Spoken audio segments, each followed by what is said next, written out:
지난주에 성전 재건에 대해서 배웠죠. 1차, 2차, 3차. 1차는 스룹바벨, 2차는 에스라, 3차는 느헤미야. 오늘 느헤미야의 본문을 읽었습니다. 에스라와 느헤미야가 사실상 같이 협력하여서 3차까지 이제 성전과 예루살렘, 우리가 알고 있는 이스라엘 수도 예루살렘 그 외벽을 쌓은 완공의 시간이 바로 느헤미야 오늘 본문의 말씀입니다. 에스라는요 학자였어요. 학자 알죠? 성경을 가르치는 교수님이라고 생각하시면 됩니다. 그래서 되게 조금 모르겠어요. 조금 소심한지 이렇게 막 싸우고 막 이런 거는 조금 젬뱅이였었던 것 같아요. 그래서 반대파들이 막 일어나고 막 항소문을 보내고 막 그러니까 에스라 건축 재건 시대 때는 되게 일이 지지부진했었어요. 근데 느헤미야는요. 그래서 에스라는 그래서 학자이기 때문에 성경 말씀을 엄청 잘 가르쳤어요. 그래서 에스라 하우스라는 뭐 성경 공부 그런 프로그램 모르시죠? 하여튼 그런 에스라라는 이름을 갖다가 붙이는 성경 프로그램이 많이 있어요. 근데 오늘 본문에 나오는 느헤미야는요 누구였냐면 바벨론 그 페르시아 왕의 술 맡은 관원장이었어요. 술을 따라주는 관원장. 그 뭐 술 뭐 아무것도 아닌 것 같이 생각하시지만 왕이 가장 신뢰하고 가장 믿어야 되는 사람이 바로 요 사람인 거예요. 왜냐면 이 사람은 직접 먹을 거를 갖다 주잖아요. 그죠? 술을 갖다 준단 말입니다. 그러면 어때요? 술에다 뭐 침을 뱉을 수도 있고 그죠? 코를 빠뜨릴 수도 있고 더 무서운 건 독약을 탈 수가 있습니다. 그래서 왕은요 이 사람 눈치를 항상 봐야 돼요. 느헤미야의 눈치를. 왜요? 느헤미야의 눈치를 왜 볼까요? 왜 사람이 막 이렇게 막 불안하고 심리적으로 막 이러면 표정으로 나타나잖아요. 그런데 한날 왕이 느헤미야를 딱 보니까 느헤미야 표정이 이상한 거예요. 그래서 혹시 사주를 받은 거 아닌가? 그래서 느헤미야에게 뭐라고 해요? 너 요즘에 느헤미야 너 요즘에 인상이 안 좋다? 무슨 일 있어? 물어봤어요. 느헤미야가 대답하기를 왕이시여 우리 예전에 살던 우리 조상 때부터 살던 그곳 예루살렘 그곳에 우리 조상들의 묘지도 많고 그런데 그 묘지들이 다 파헤쳐졌어요. 다 무너졌어요. 이걸 어떻게 하면 좋아요? 이제 그렇게 얘기를 한 거예요. 근데 느헤미야도 참 지혜가 있어요.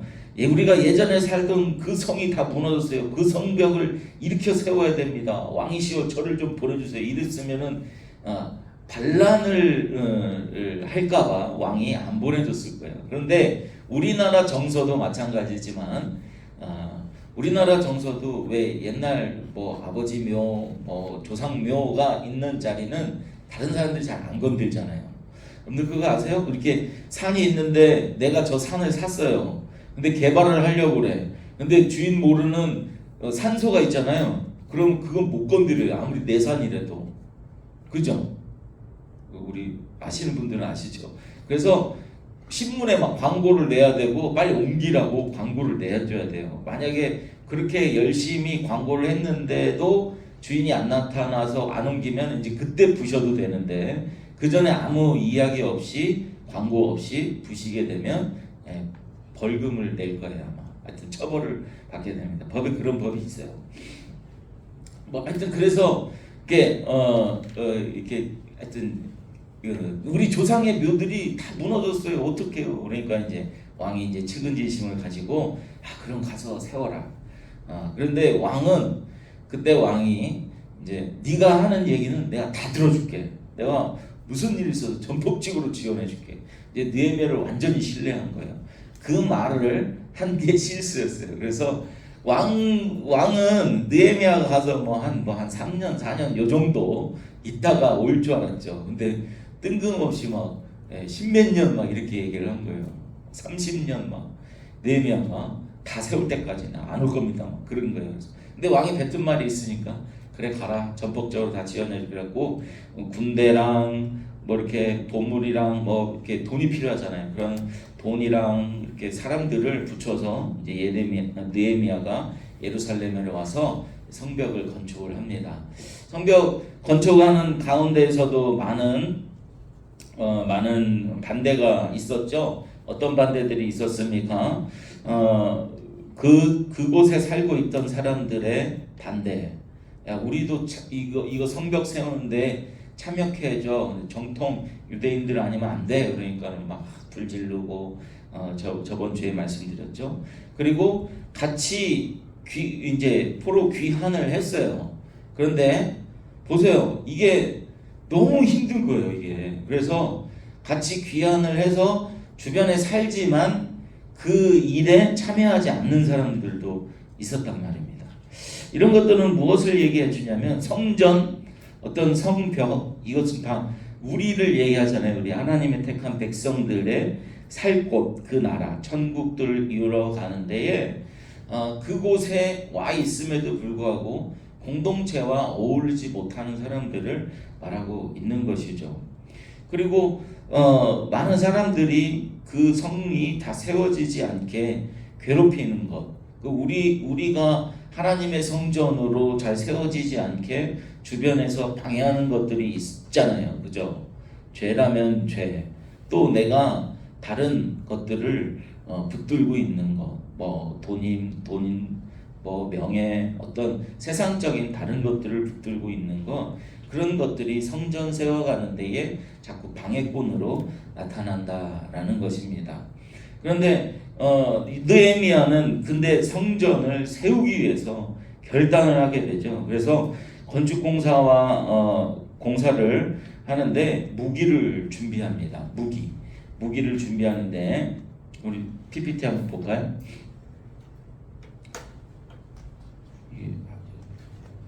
네. 이걸 다음 자, 이게 되나요? 네. 자, 한번 다 같이 한번 읽어볼까요? 여기 그때로부터 내 수하 사람들의 절반은 일하고 절반은 갑옷을 입고 창과 방패와 활을 가졌고 민장은 유다 온 족속 뒤에 있었으며 성을 건축하는 자와 짐을 나누는 자는 다 각각 한 손으로 일하며 한 손에는 병기를 잡았는데 아멘.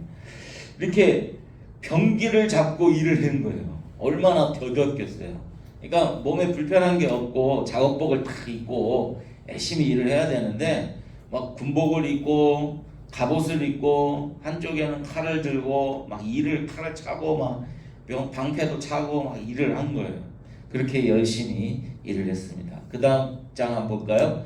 건축하는 자는 각각 허리에 칼을 차고 건축하며 나팔 부는 자는 내 곁에 섰느니라. 우리가 이같이 공사하는데 무리의 절반은 동틀 때부터 별이 나기까지 창을 잡았으며 동틀 때부터 별 나기까지 아침부터 저녁 때까지 그냥 계속 일을 했다라는 거죠. 열심히 성전 쌓는 데에 주력을 다했다라는 건데 그 다음 장 한번 볼까요?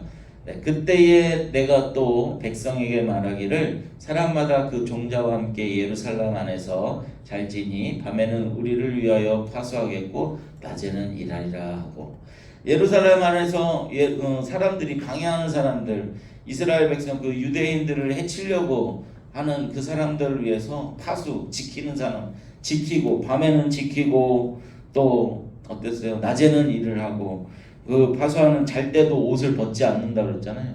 막 옷을 벗지 않고 그러한 열심을 다해서 성벽을 지었다라는 것입니다. 우리 안에도 어떠한 열심이 있어야 될까요? 우리 안에도 그 다음 장 한번 볼까요? 네, 그 다음 장 한번 볼까요? 에베소서의 말씀인데요. 우리도 우리가 갖춰야 될 방패와 무기가 있다라고 에베소서에서 바울 사도께서 말씀하고 있습니다. 다 같이 한번 읽어보겠습니다. 시작. 그러므로 하나님의 전신갑주를 취하라. 이는 악한 날에 너희가 능히 대적하고 모든 일을 행한 후에 서기 위함이라. 그런즉 서서 진리로 너희의 허리를 띠를 띠고 의의 호심경을 붙이고 평안의 복음이 준비한 것으로 신을 신고, 그 다음 장이요, 모든 것 위에 믿음의 방패를 가지고 이로써 능히 악한 자의 모든 불화살을 소멸하고 구원의 투구와 성령의 검 곧 하나님의 말씀을 가지라. 아멘. 여기까지 한번 읽어보겠습니다. 전부 다 그 위에는 다 방패예요. 구원의 투구, 믿음의 방패, 의의 오심경, 진리의 허리띠, 다 방패잖아요. 우리가 몸에 착용하는 무기가 뭐가 있어요? 무기 성령의 검 곧 하나님의 말씀을 가지라. 아멘. 여러분들 무기가 있어야 맞기만 하면 어때요? 최고의 승리는 뭐다? 공격이다, 이제. 공격을 해야 되는데 맞기만 하면 힘들잖아요, 그죠? 우리가 2단에도 공격을 해야 되고, 또 우리 안에 죄성들을 다 공격을 해서 쳐 부셔야 되잖아요. 근데 그걸 뭘로 부셔야 돼요? 말씀의 검으로, 말씀으로. 그러면 말씀으로 우리가 어떻게 되느냐? 여러분들 말씀을 얼마나 알고 있어요? 딱 긴 칼을 쫙 차고, 칼집을 쫙 차고 딱 뽑았는데 짠 안 되잖아요. 다 무슨 스타워즈 같은 데서 레이저 광선검처럼 쫙 하고 멋있는 말씀의 검들이 여러분들 안에서 나와야 되는 거예요. 그래서 말씀 공부를 하는 거예요. 그래서 에스라와 느헤미야가 같이 협력해서 성전을 이루는 것입니다. 근데 그 말씀의 검은 우리가 어디서 어떻게 사용해야 되느냐? 그 말씀은 다 같이 한번 읽읍시다. 18절 시작. 모든 기도와 간구를 하되 항상 성령 안에서 기도하고 이를 위하여 깨어 구하기를 항상 힘쓰며 여러 성도를 위하여 구하라. 아멘. 이것들을 갖기 위해서 믿음의 방패, 구원의 투구, 의의 호심경, 진리의 허리띠, 말씀의 검, 이런 내가 방패와 무기를 가지고 누구를 위해서 쓰라는 거예요? 여러 성도들, 우리 다른 이들을 위해서 쓰라고 말씀하고 있습니다. 오늘 성벽 완공을 하면서 기쁨으로 성전 봉헌식을 드리는 본문이에요. 그럼 성전이 어떻게, 그 성벽이 어떻게 이루어지는가? 그 다음 장 한번 볼까요? 잘 보이시나요? 모르겠어요? 자, 한번 보시면 성전이 어디서부터 시작되냐면 느헤미야 3장 한번 펴보세요. 3장. 느헤미야 3장. 자, 느헤미야 3장 펴보세요. 3장에 그 위에 소제목으로 예루살렘 성벽 중수라고 나와 있죠. 이제 예루살렘 성벽이 세워지는데 어떻게 세워지는가? 한 두 번째 줄 보면 대제사장 엘리야십이 그의 형제 제사장들과 함께 일어나 양문을 건축했다라고 나와 있죠. 여기 한번 보세요. 양문을 건축을 했어요. 양문에서부터 시작이 되는 거예요. 양문에서부터. 근데 이 양문은 뭐냐면은 양이 들어가는 문이에요. 그럼 무슨 양이 들어가는가? 유월절 어린 양이 들어가는 문이에요. 예를 들어서 우리 조선시대 때 사극을 보면은 무슨 큰 일이 있을 때 궁궐에서 어디 도망가, 그럼 어디로 도망가? 시체처럼 위장해갖고 시구문으로 빠져나가, 이런 대사 들어본 적이 있으실 거예요. 우리 궁궐에도 시구문이라는 시체만 왔다 갔다 하는 그런 문들이 다 각각 있었거든요.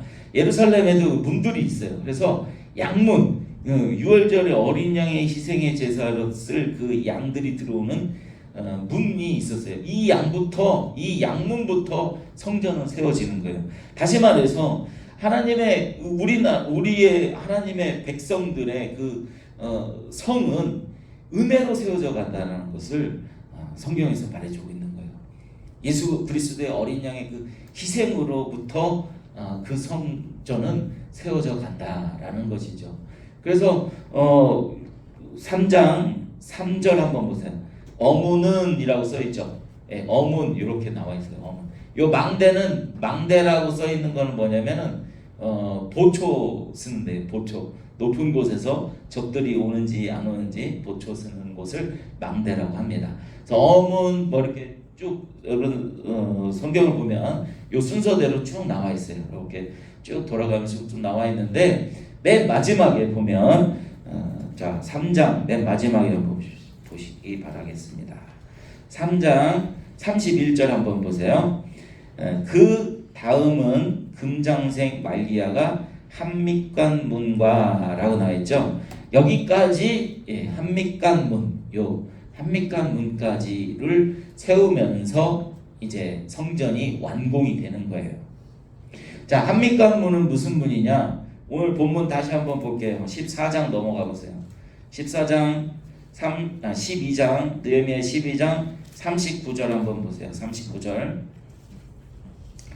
다 같이 한번 읽어보겠습니다. 시작. 에브라임 문 위로 옛문과 어문과 하나님의 망대와 한메아 망대를 지나 양문에 이르러 감옥문에 멈추매. 아멘. 요렇게 이제 하여튼 사람들이 이렇게 와갖고 여기서 묻혔는데 감옥문이라고 나와 있어요. 감옥문. 한믹관문이 감옥문이에요. 자, 한믹관이라는 뜻은 재판, 심판 이런 것들을 뜻을 가지고 있어요. 그러면 무슨 뜻이냐? 구원과 심판이 함께 공존하는 것이 바로 우리네 삶이라는 거예요. 그런데 성전은 우리가 금방 제가 얘기했던 것처럼 어린 양의 희생으로 그 은혜로 세워져야 되는데, 다시 말해서 인간들의 손으로 짓는 이 성벽들은, 그러니까 율법, 제사, 우리가 짓는 것들, 우리가 이루어내는 것들, 우리의 노력으로 천국을 이루어내는 것들은 결국에는 감옥이다, 심판이다라는 것을 가르쳐주고 있는 것입니다. 여러분들은 어떤 문으로 들어가야 돼요? 그러면 양문으로 들어가야 돼요. 은혜의 문으로 들어가야 되는 것입니다. 예수 그리스도의 그 희생을 붙들고 그 은혜의 문으로 통행하시길 주님의 이름으로 축복합니다. 우리가 들어가야 볼 것, 그 성 예루살렘, 새 예루살렘이었죠. 옛 예루살렘 이거 말고, 이거 지어서 지금 성경에서는 이거 지어서 기뻐했는데, 이제 신약으로 이제 하나님이 가르쳐 주는 거예요. 야, 너희들 이거 지어서 기뻐지. 그것은 너희들이 사는 그곳은 어린 양의 예수의 희생으로 말미암아서 살아가는 곳이야라는 것을 가르쳐 주고 있는 것입니다. 그래서 우리는 그 어린 양의 희생으로 새 예루살렘 그곳으로 들어갈 수가 있는 것입니다. 그래서 어린 양의 그 은혜의 문으로 늘 통행하시길 주님의 이름으로 축복합니다.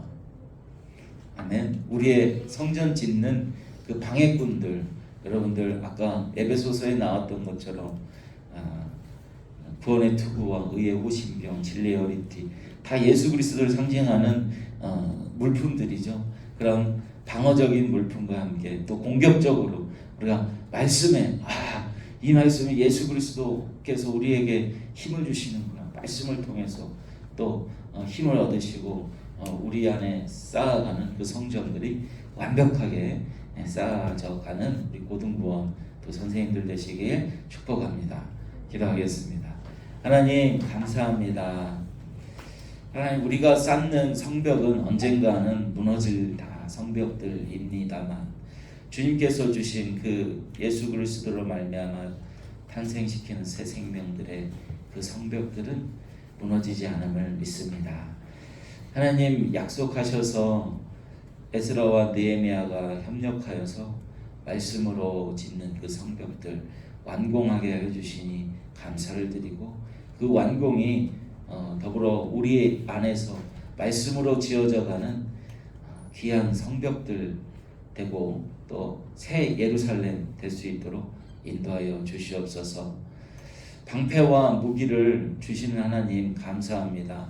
그 방패와 무기로 늘 성전됨을 방어하고 또 다른 죄가 우리를 공격할 때 우리도 당당히 말씀의 검을 들고 당당히 맞서 싸워 이기는 주의 백성들 될 수 있도록 인도하여 주시옵소서. 감사드리며 모든 말씀 예수 그리스도의 이름으로 기도드리옵나이다. 아멘.